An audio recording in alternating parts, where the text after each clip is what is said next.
Hello dear students. आज मैं production technology of medicinal and aromatic crops में केवल इंट्रोडक्टरी पार्ट के बारे में चर्चा करेंगे कि मेडिसिनल प्लांट्स कौन होते हैं, एरोमेटिक प्लांट्स हम किन्हें बोलते हैं। फिर इनमें जो आपके सिलेबस में 7-8 फसलें हैं उनके बारे में चर्चा करेंगे केवल बहुत ब्रीफ में। तो सबसे पहले हम शुरू करना चाहेंगे कि जो हमारे यूनिवर्स प्लानट पे जितने भी पौधे पाए जाते हैं, हम सबको अलग अलग नाम से क्यों बुलाते हैं। किसी को सीरियल बोल देते हैं, किसी को पल्स बोल देते हैं, किसी को वेजिटेबल्स कह देते हैं, किसी को फ्रूट प्लांट्स बोल देते हैं, किसी को फ्लावर बोल देते हैं, किसी को मेडिसिनल पौधे, किसी को एरोमेटिक प्लांट्स, जबकि हैं तो सभी पौधे। तो बहुत यहाँ बेसिक देखो, बहुत बेसिक सा अंतर है कि जो हमारा मेन पर्पज के लिए ग्रो किया जा रहा है, पर्पज ऑफ ग्रोइंग के आधार पर हम उस क्रॉप या प्लांट्स को हम संज्ञा दे देते हैं जिस पर्पज के लिए ग्रो किया जा रहा है। जैसे सब्जियों के पर्पज के लिए तो वेजिटेबल की कैटेगरी में आएगा, फल के पर्पज के लिए ग्रो किया जाएगा तो फ्रूट के पर्पज से तो फ्रूट में आएगा, पोमोलॉजी में आएगा। इसी तरह फ्लावर है, इसी तरह से आपका मेडिसिनल और एरोमेटिक क्रॉप है। मेडिसिनल पौधे क्या होते हैं? अगर हम मेडिसिनल पौधों पर चर्चा करें तो ऐसे पौधे जिसमें सेकेंडरी मेटाबोलाइट्स पाए जाते हैं, ऐसे पौधे जिनमें सेकेंडरी मेटाबोलाइट्स पाए जाते हैं। सेकेंडरी मेटाबोलाइट्स देखो, यहाँ पर मैं चर्चा करते चलूँगा। सेकेंडरी मेटाबोलाइट्स जनरली एल्कलॉइड्स होते हैं या ग्लाइकोसाइड्स होंगे, हो सकता है स्टेरॉइड्स हो, फ्लेवोनाइड्स हो, कैमोरिन हो। ये चीज़ें होती हैं जो कि काम क्या करते हैं, हमारे मतलब पौधों में ऊर्जा नहीं प्रोवाइड कराते हैं पौधों को। जैसे कि फैट, कार्बोहाइड्रेट है, पौधों में क्या काम करते हैं, पौधों को ये फिजियोलॉजिकली हार्मोनल स्ट्रेस, जब भी कोई स्ट्रेस आएगा तब वहाँ पर फिजियोलॉजिकली हार्मोनल उस पौधे को एक्टिव कर देंगे और स्ट्रेस से लड़ने की क्षमता प्रदान करते हैं। मतलब स्ट्रेस टॉलरेंट एलिमेंट होता है। किसी भी प्रकार का स्ट्रेस आपको मिलेगा, पौधों को मिलता है, वहाँ पर तुरंत आपके सेकेंडरी मेटाबोलाइट्स एक्टिव हो जाते हैं। और यही सेकेंडरी मेटाबोलाइट्स आपका ड्रग्स या मेडिसिन का सबसे बड़ा सोर्स होता है। ठीक। अब और इनमें हम अगर बात करें कि एग्जाम्पल जैसे ओपियम है, अश्वगंधा, सर्पगंधा, सफ़ेद मूसली, मेडिसिनल लैम, पायरेथ्रम, और आपके बहुत सारे हैं, सेन्ना है, हेनबेन है, बेलाडोना है, फॉक्सग्लोव है, सफ़ेद मूसली है, और भी बहुत सारी इत्यादि हैं। जैसे अब आपके लिक्विरिश है या मुलेठी जिसे हम बोलते हैं, पेरिविंकल होता है, इसबगोल होता है जिसको सैलियम बोलते हैं। सैलियम इंडिया में सबसे ज़्यादा, सैलियम सेन्ना सबसे ज़्यादा प्रोडक्शन इंडिया करता है। मेडिसिनम सोलेनम विदेशों में सबसे ज़्यादा जो ड्रग्स का सोर्स होता है, जो ड्रग्स स्टेरॉइड्स लोग लेते हैं, मेडिसिनल सोलेनम, सोलेनम खासियनम का वो बनाया जाता है। तो ये इंपॉर्टेंट आपके मेडिसिनल औषधि पौधे होते हैं। मतलब बहुत संक्षेप में, औषधि पौधे जनरली वही पौधे होते हैं जिनमें सेकेंडरी मेटाबोलाइट्स पाए जाते हैं और उन सेकेंडरी मेटाबोलाइट्स का प्रयोग हम दवाइयाँ बनाने में करते हैं।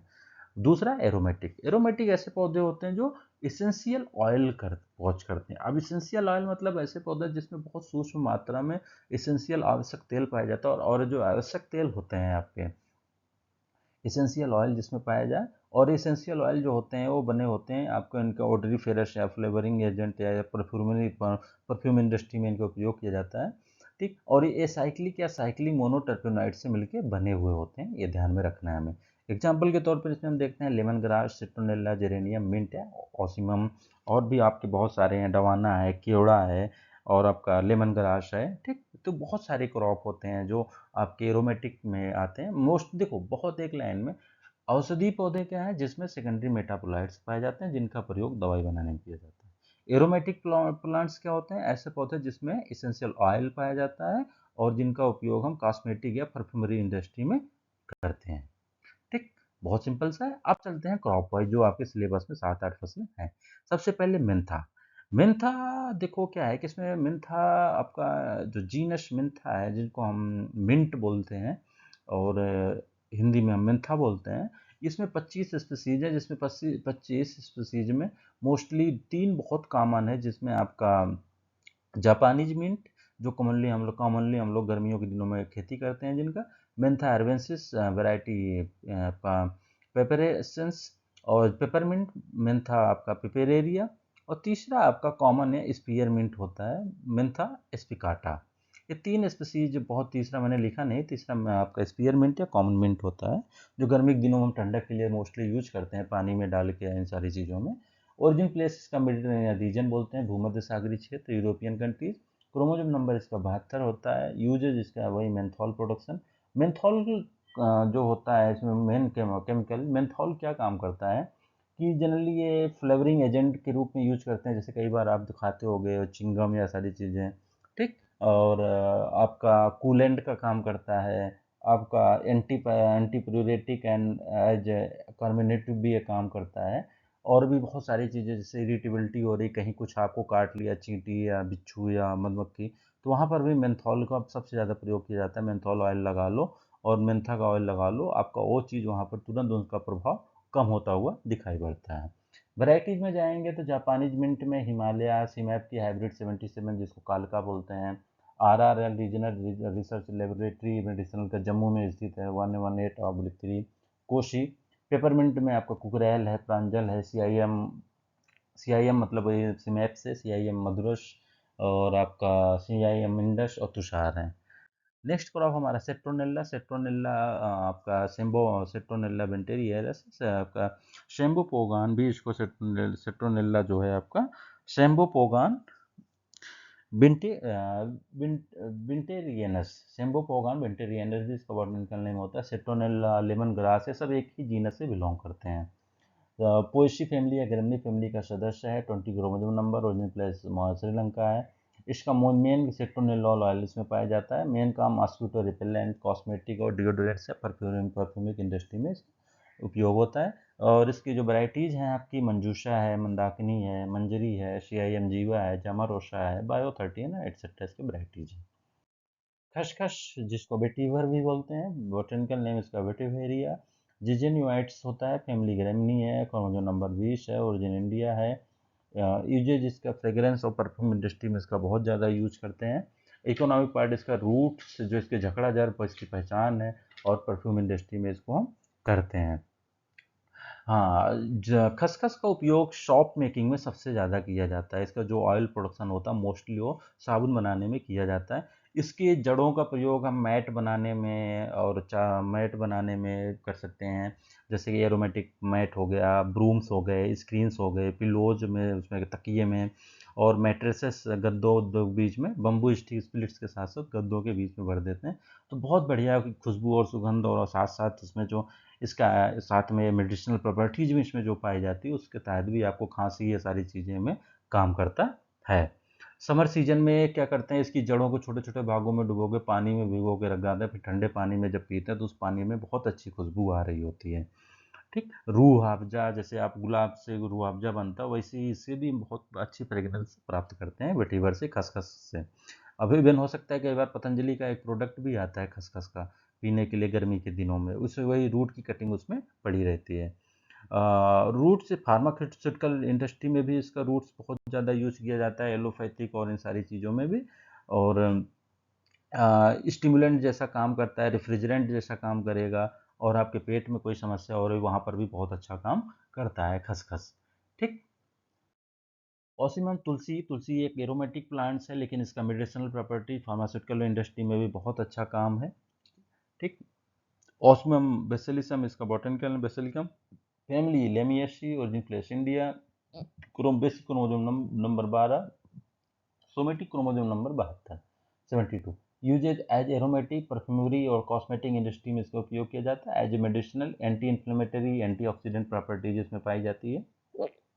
इकोनॉमिक पार्ट इसमें पत्तियां, leaf, flower, root, whole plants इसका इकोनॉमिक पार्ट होता है। मेजर कॉन्स्टिट्यूएंट्स इसमें कई प्रकार के केमिकल पाए जाते हैं, जिसमें लिनालूल, यूजेनॉल, कैम्फॉर, जेरेनियल, सेट्रॉल एटसेट्रा पाया जाता है, जिसमें लिनालूल इसका मेजर कॉन्स्टिट्यूएंट्स है। Varieties, regional research laboratory 01 Jammu में स्थित है, RRL 02 Saumya, विकासुधा, कुशमोहा, EMC 05, Ayu, Angana and Kanchan is the important varieties that are developed by the CIMAP Lucknow. Rauvolfia Ashwagandha, this is the medicinal plants. बटन के सर्वगंधा बोलते हैं, सर्वगंधा स्पेशली क्योंकि इसका जो रूट राउल्फिया का मेजर पार्ट जो यूज करते हैं वो रूट करते हैं, और रूट जो होता है सांप सर्पीले आकार का होता है, इसलिए, और उसमें स्मेल आती है, इसलिए इसको सर्प प्लस गंधा, तो इसके रूट का जो आकार होता है वो सांप के जैसे होता है, इसलिए इसको क्या बोलते हैं, सर्पगंधा। और इसका ओरिजिन प्लेस इंडिया है, फैमिली एपोसाइनेसी है, और क्रोमोसोम नंबर 22 है। Used as a treatment for hypertension, sedative reduce nervous excitement hypertension allopathic system में हाइपरटेंशन के लिए यूज किया जाता है, जो कि काम कैसे करता है, सेडेटिव या ट्रैंक्विलाइजिंग एजेंट के रूप में काम करता है, जिसका काम मतलब होता है कि इरिटेबिलिटी को रिड्यूस करेगा, आपका एक्साइटमेंट एंग्जाइटी या कोई टेंशन होगा तो उसको नर्वस सिस्टम को मेंटेन करता है। देखो एक चीज़ और, जो इसका सर्पेंटाइन जो इसका रूट है या सर्पेंटाइन रूट है, ये इंडिजिनस मेडिसिन में बहुत यूज किया जाता था। इंडिजिनस सिस्टम मेडिसिन मतलब जो हमारा इंडियन मेडिसिन सिस्टम है, यूनानी सॉरी आयुर्वेदा, सिद्धा और यूनानी या होम्योपैथिक, दोनों सिस्टम में बहुत उपयोग किया जाता रहा है पहले से सर्वगंधा। आजकल एलोपैथी में भी हाइपरटेंशन के लिए यूज किया जाता है। ठीक। तो इसको ध्यान में रखना है। Economic part wise dry root होता है, मेजर कॉन्स्टिट्यूट आपका सर्पेंटाइन, रेस्पेराइन और सपोनिन्स, 3 केमिकल इसमें पाए जाते हैं। जो मेनली सबसे मेन होता है सर्पेंटाइन होता है। 2 वैरायटियां हैं इसकी, RS1 and CIM Seel. CIM Seel is the clonal variety of the RS1। Medicinal yam या डायस्कोरिया की बात करें तो मेडिसिन याम एक ट्यूबर क्रॉप होती है, जिसमें जड़ के जमीन के नीचे जड़ जो होता है modified tuber root, modified root formation करता है, जिसको हम ट्यूबर बोलते हैं। इसमें जो डायस्कोरिया है, ये डायस्कोरिया फ्लोरीबंडा, डायस्कोरिया कंपोजिटा, ये 2 मेडिसिनल होते हैं। जबकि कुछ सब्जियों में इस ग्रो होती हैं, जैसे कि डायस्कोरिया लाटा ग्रेटर याम, डायस्कोरिया एस्कुलेंटा लेसर याम, डायस्कोरिया रोटिंडाटा व्हाइट याम। तो डायस्कोरिया फ्लोरीबंडा मोस्टली सबसे ज़्यादा अगर डायहोजेनिन प्रोडक्शन किसी को स्पीसीज से होती है तो डायस्कोरिया फ्लोरीबंडा से होता है। और जो इसमें डायस्जेनिन होता है, बहुत पहले से इंडियन सिस्टम में, मेडिसिन सिस्टम में बहुत पहले से डायस्जेनिन जो होता है, डायस्जेनिन का हम यूज करते हैं स्टेरॉइड हार्मोन्स प्रोडक्शन में। स्टेरॉइड हार्मोन्स प्रोडक्शन जैसे कि सेक्स हार्मोन्स, कॉर्टिसोन या अदर कार्टिकोस्टेरॉइड्स हार्मोन्स में उपयोग करते हैं, और इसका ओरल कंट्रासेप्टिव पिल्स में भी हम यूज करते हैं। तो ये सेक्स हार्मोन मतलब डायस्जेनिन में मोस्टली बहुत कम्पिटेटिव एग्जाम में पूछा जाता है, which of the following plants is used for the sex hormone production. तो डायस्जेनिन जो केमिकल होता है वो सेक्स हार्मोनल हार्मोनल प्रोडक्शन में यूज होता है, और उत्पन्न सबसे ज़्यादा पाया किसमें जाता है, डायस्कोरिया फ्लोरीबंडा है, जिसको हम मेडिसिनल याम बोलते हैं। इकोनॉमिक पार्ट इसका आप देख सकते हैं, इकोनॉमिक पार्ट इसका क्या होता है, ट्यूबर होता है। वैरायटी जिसकी FB C1, अर्का उपकार और पूसा A1, S3, तो कुछ इसकी इंपॉर्टेंट वैरायटियाँ हैं। तो मैं सिर्फ बहुत ब्रीफ में यही चर्चा कर रहा था कि मेडिसिनल पौधे क्या हैं, औषधि पौधे क्या हैं, और आपके सिलेबस में जो मेडिसिनल औषधि ये 7-8 फसलें हैं, इनके बारे में बहुत इंपॉर्टेंट चीज़ें, botanical name, family, chemical composition क्या है, ओरिजिन प्लेस, क्रोमोसोम नंबर क्या है और उसका कार्य क्या है, साथ में इसकी 5-5 या जितनी इंपॉर्टेंट वैरायटियाँ हैं उसके बारे में चर्चा किया। तो आप इसको एक नोट डाउन कर लीजिए किसी पेज पर, बहुत इंपॉर्टेंट है। आपको ये 12 मिनट 13 मिनट का वीडियो आपके पूरे सेमेस्टर जितनी क्लासेस होंगी, पूरी क्लासेस में ये चीज़ें आपको पढ़ाई जाएंगी। आप इसको नोट डाउन कर लीजिए और इसको याद कर लीजिए। बहुत बहुत धन्यवाद।